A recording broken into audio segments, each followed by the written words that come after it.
लाडकी बहीण योजनेच्या संबंधित अत्यंत महत्त्वाची बाब जी आहे ती म्हणजे की मला फ्रिक्वेंटली प्रश्न विचारला चालला आहे आणि तुमच्या प्रश्नांचे उत्तर मला देणंच आहे, कारण की तुम्हाला अपेक्षा असतात की नाही सर तुम्ही एकदा सांगा. आणि प्रश्न काय आहे की सर आमचा फॉर्म जर आम्ही जुलैमध्ये भरला असेल, आमचा फॉर्म आम्ही 31 ऑगस्टपूर्वी भरला असेल किंवा जुलैमध्ये भरला असेल, तर अशा फॉर्मचे आत्तापर्यंत आम्हाला एकही रुपया आला नाही.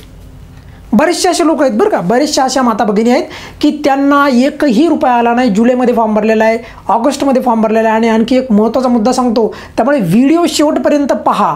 बघा, महत्त्वाचा मुद्दा म्हणजे ऑगस्ट महिन्यामधल्या बऱ्याचशा माता भगिनींचे पैसे आले नाही.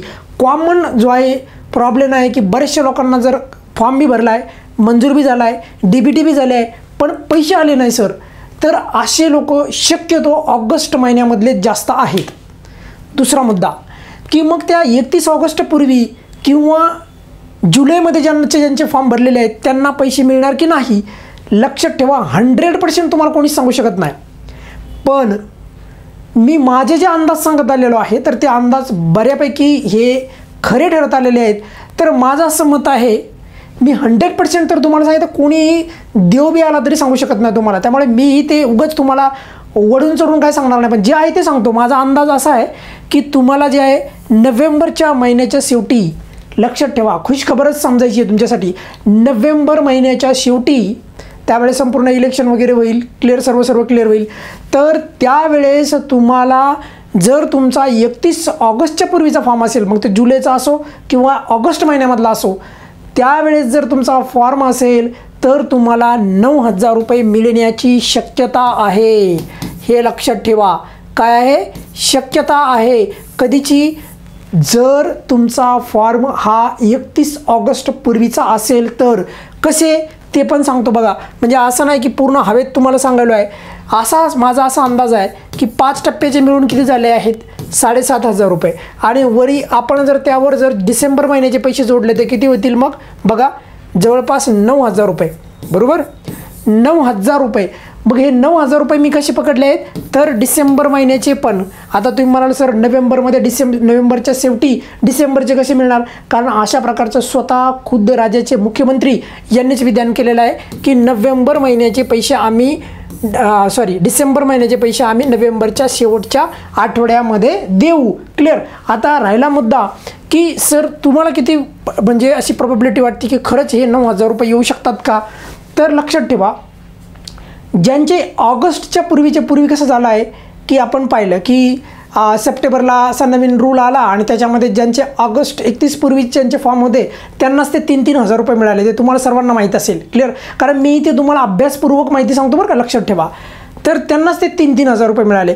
मग कदाचित जर का असं जर झालं, परत ज्यावेळेस एखादं सरकार, कोणतंही सरकार येऊ, क्लिअर, तर त्यावेळेस जर कदाचित जर असं झालं आणि खुदा ना खास्ता जर तुम्हाला असं नवीन नियम जर काढला की आता मागच्या जुलैचे, ऑगस्टचे, सप्टेंबरचे वगैरे मागचे कुठले हप्ते नाही मिळणार, आता मिळणार तर फक्त आणि फक्त डिसेंबरपासून पुढेच. क्लिअर.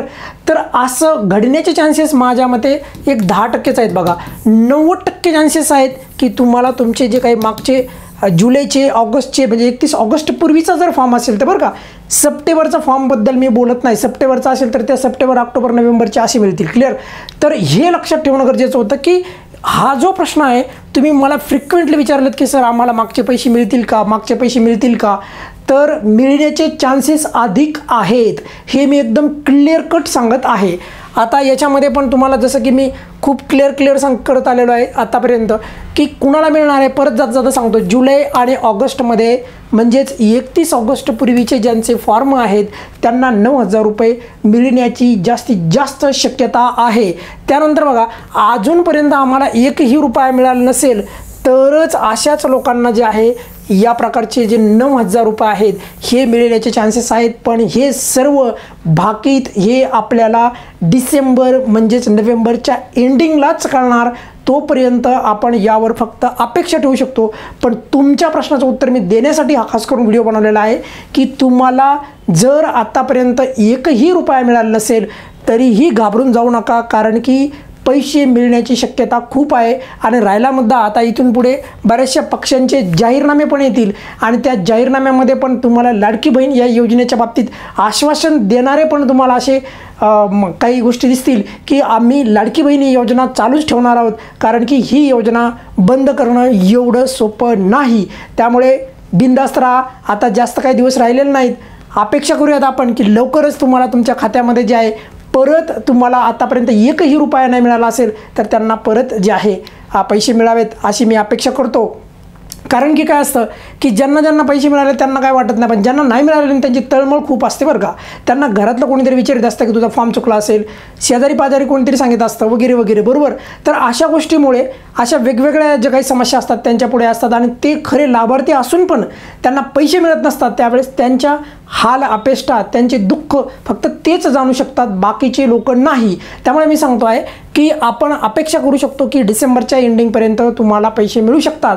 महत्त्वाची बाब म्हणजे लक्षात ठेवायचं आहे की बरेचसे लोक असे पण आहेत, हे खूप महत्त्वाचं सांगितलं आहे, व्यवस्थित काळजीपूर्वक ऐका आणि अभ्यासपूर्वक मी पण सांगतोय तुम्हाला की खुद याचं उत्तर तर स्वतः मुख्यमंत्र्यांनी दिलंच आहे. आणि तो प्रश्न काय आहे की या योजनेमुळे राज्य हे कर्जाच्या एका बुर्जाखाली किंवा कर्जाच्या डोल्याखाली डुबतंय की काय, अशा प्रकारची जी आहे न्यूज तुम्ही वाचत असताल तर FRBM नावाचा एक कायदा असतो आणि त्यानुसार 3% कमीच कर्ज असायला पाहिजे.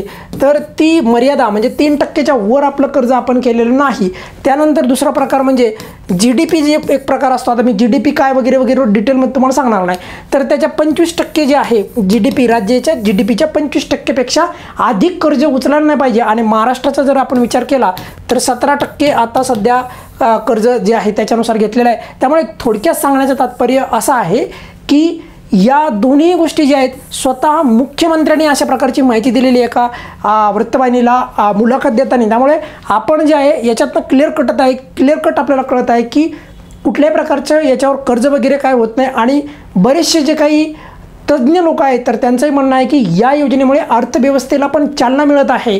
या योजनेचा असं नाही की एकदा पैसे दिले म्हणजे त्याचा काही अर्थव्यवस्थेसाठी फायदाच होत नाही, अशा प्रकारची संकल्पना ही सर्रास चुकीची आहे. त्यामुळे लक्षात ठेवा की कर्जाच्या बाबतीत जे काय असेल ते पण मी तुम्हाला क्लिअर केलं आहे.